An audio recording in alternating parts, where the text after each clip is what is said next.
नमस्ते। अगर कोई आज बायोटेक की डिग्री शुरू कर रहा है तो उसके मन में सैकड़ों सवाल हैं। लैब में असल में होता क्या है, ये सब फैंसी नाम वाली मशीनें कैसे चलती हैं, और सबसे बड़ा डर, डिग्री के बाद नौकरी मिलेगी। आज हम इसी सफर का और अब एक हम्बल रिक्वेस्ट, अगर आपको ये पॉडकास्ट पसंद आया हो तो प्लीज सबसे पहले वीडियो को लाइक और सब्सक्राइब करें। नक्शा बनाने की कोशिश करेंगे। तो हमारे साथ एक बायोकेम गुरु से हुई बातचीत के कुछ अंश हैं और उन्हीं के जरिए हम इस पूरे सफर को समझने की कोशिश करेंगे।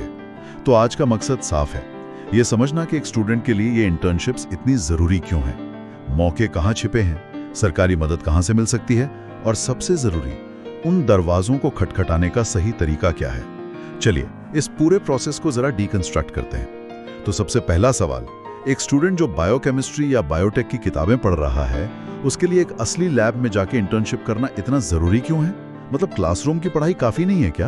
देखिए, इसके कई पहलू हैं। सबसे पहली और बड़ी बात है थ्योरी और प्रैक्टिकल के बीच का जमीन आसमान का फर्क। हाँ, ये तो है। किताबें आपको रेसिपी बता सकती हैं, लेकिन असल में खाना बनाना किचन में जाकर ही आता है।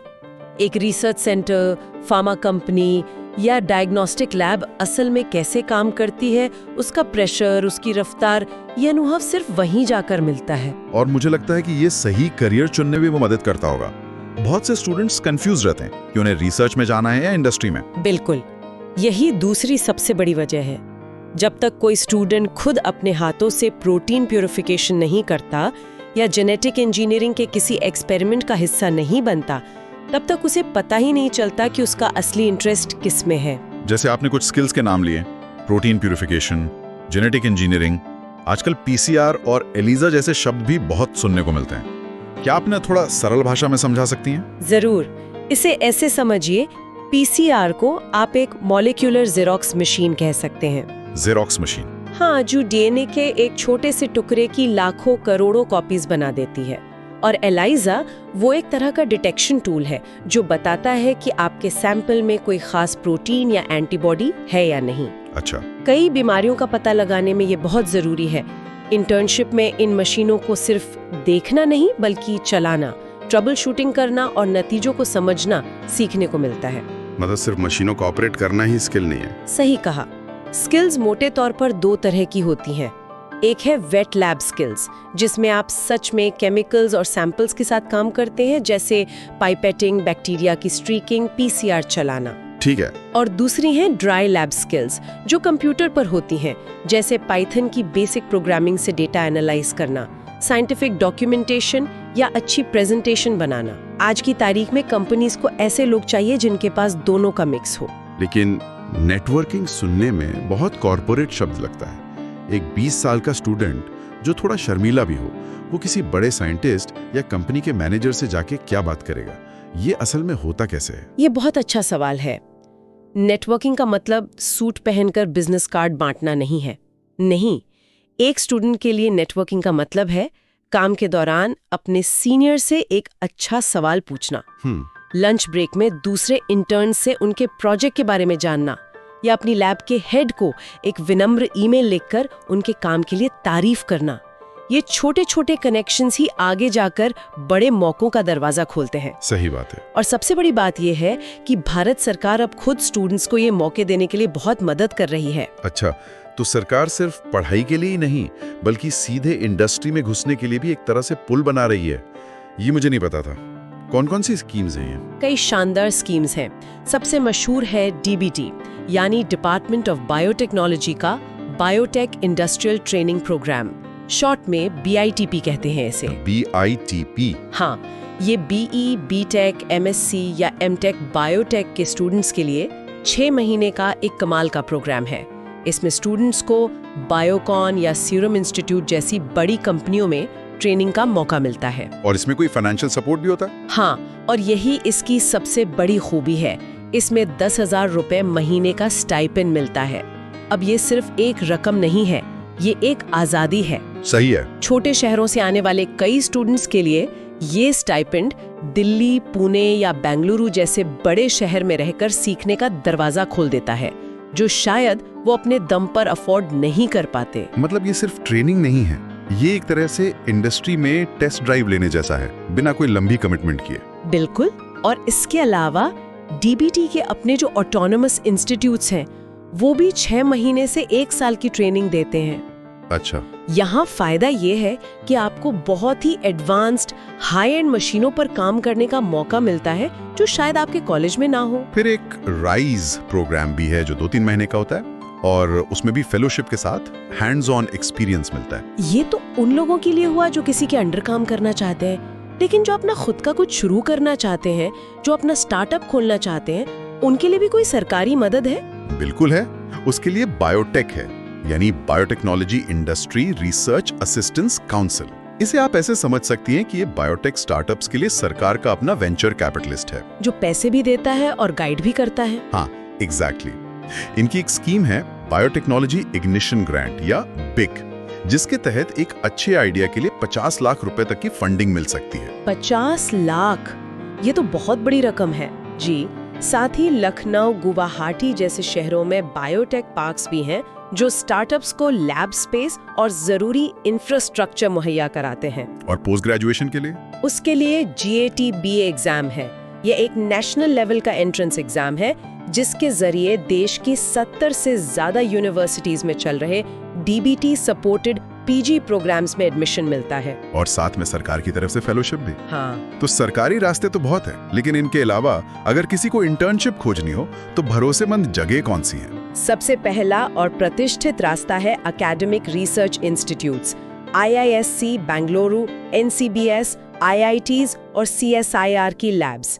इनमें गर्मियों की छुट्टियों में इंटर्नशिप के बहुत अच्छे मौके मिलते हैं।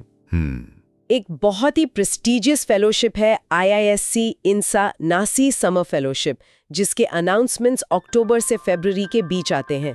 इन पर नजर रखना बहुत जरूरी है। और इंडस्ट्री में भी 2 तरह के मौके हैं। एक तो सीरम इंस्टीट्यूट, बायोकॉन जैसी बड़ी स्थापित कंपनियों में, और दूसरा जो आजकल बहुत रोमांचक है वो है नए स्टार्टअप्स में जैसे स्ट्रिंग बायो या C6 एनर्जी। ये स्टार्टअप्स बहुत इनोवेटिव काम कर रहे हैं। इन मौकों को खोजने के लिए लिंक्डइन, इंटर्नशाला जैसे प्लेटफॉर्म्स बहुत काम आते हैं। ठीक है, तो अब हमें पता है कि मौके कहाँ हैं, सरकारी स्कीम से लेकर स्टार्टअप्स तक। लेकिन इन मौकों से भरी दुनिया का दरवाजा खटखटाने का सही तरीका क्या है? क्योंकि एक अच्छा मौका भी हाथ से निकल सकता है अगर एप्लीकेशन ही दमदार ना हो। आपने बिल्कुल सही पॉइंट पकड़ा। सबसे बड़ी गलती जो स्टूडेंट्स करते हैं वो एक ही CV और कवर लेटर्स सब जगह भेज देते हैं। ये स्प्रे एंड प्रे अप्रोच काम नहीं करती। तो क्या करना चाहिए?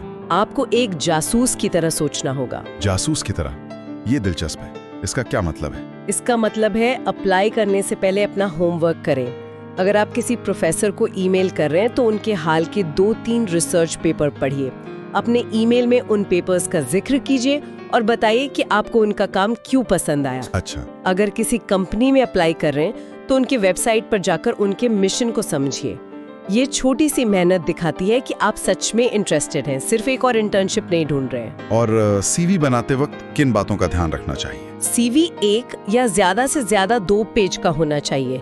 इसमें अपनी स्किल्स को साफ साफ लिखें, जैसे hands on experience in PCR, ELISA and enzyme extraction. अगर कोर्सेरा या NPTEL से कोई ऑनलाइन कोर्स किया है तो उसे जरूर मेंशन करें।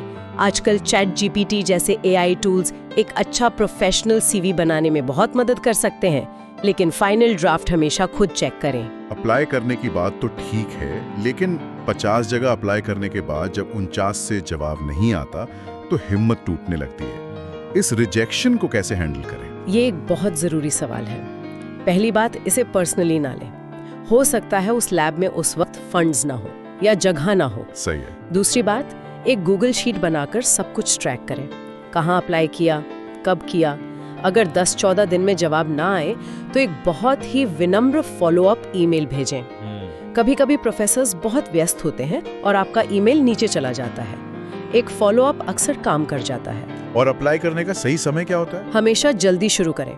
अगर गर्मियों मतलब मई-जून की इंटर्नशिप करनी है तो दिसंबर-जनवरी से ही एप्लीकेशन भेजना शुरू कर दें।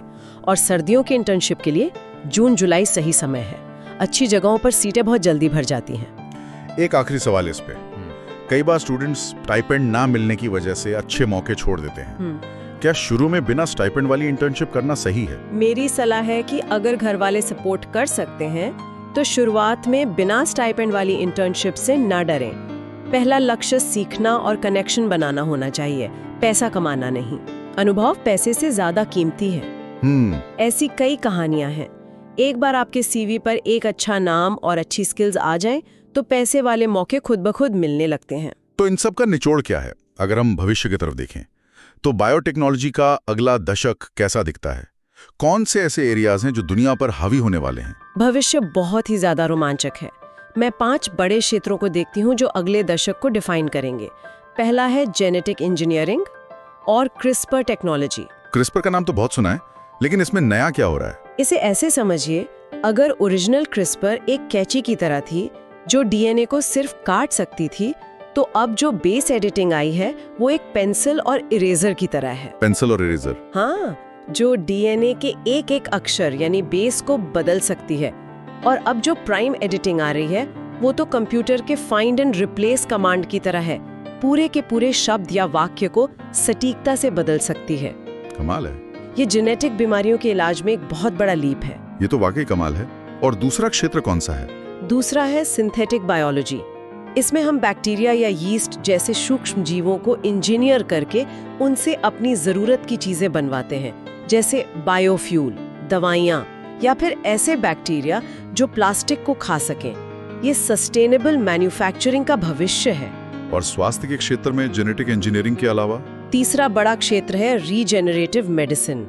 इसमें 3D बायोप्रिंटिंग और टिश्यू इंजीनियरिंग जैसी तकनीकें आती हैं। कल्पना कीजिए कि हम लैब में किसी मरीज के अपने ही सेल्स का इस्तेमाल करके एक नई किडनी या लिवर प्रिंट कर सकें। वाह। हम अभी वहां पहुंचे नहीं हैं, लेकिन दिशा यही है। ये अंगों की कमी की समस्या को हमेशा के लिए खत्म कर सकता है। इन 5 में से अगर एक को चुनना हो जो अगले 5 साल में भारत में सबसे ज्यादा नौकरियां पैदा करेगा, तो वो कौन सा होगा? ये एक मुश्किल सवाल है, लेकिन मेरा अनुमान है कि चौथा क्षेत्र यानी बायो इन्फॉर्मेटिक्स और एआई सबसे ज्यादा जॉब्स लाएगा। एआई बायोलॉजी में? हाँ, आज जीन सीक्वेंसिंग बहुत सस्ती हो गई है, जिससे हमारे पास भारी मात्रा में बायोलॉजिकल डेटा इकट्ठा हो रहा है।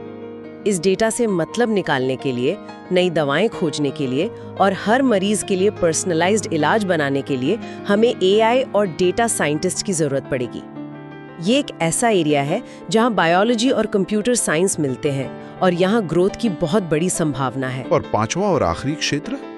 5वां क्षेत्र है सस्टेनेबल या इंडस्ट्रियल बायोटेक्नोलॉजी। इसमें लैब में बना मीट, बायोडिग्रेडेबल प्लास्टिक और कचरे को ऊर्जा में बदलने जैसी चीजें आती हैं। जो बात यहाँ आकर्षक है वो ये है कि ये फील्ड भारत की ऊर्जा सुरक्षा, प्रदूषण और खाद्य सुरक्षा जैसी बड़ी चुनौतियों का सीधा समाधान दे सकता है। इसलिए सरकार और प्राइवेट कंपनियां दोनों इसमें भारी निवेश कर रहे हैं। तो आज हमने समझा कि लाइफ साइंसेज में इंटर्नशिप सिर्फ सीवी में एक लाइन जोड़ने के लिए नहीं, बल्कि खुद को भविष्य के लिए तैयार करने का एक जरूरी कदम है।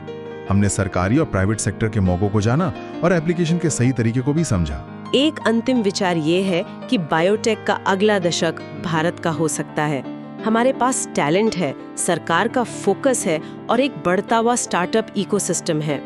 अगर स्टूडेंट्स आज से ही सही स्किल्स सीखने, इंटर्नशिप करने और नेटवर्क बनाने पर ध्यान दें, तो भविष्य उनका है। उन्हें सिर्फ उपभोक्ता नहीं, बल्कि निर्माता बनने की सोच रखनी चाहिए। आज की इस चर्चा से एक सवाल सोचने के लिए जरूर उठता है।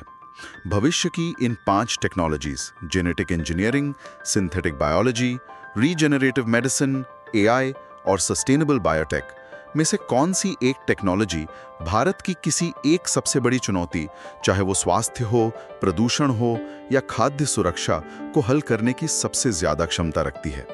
और क्यों? इस पर सोचिएगा जरूर।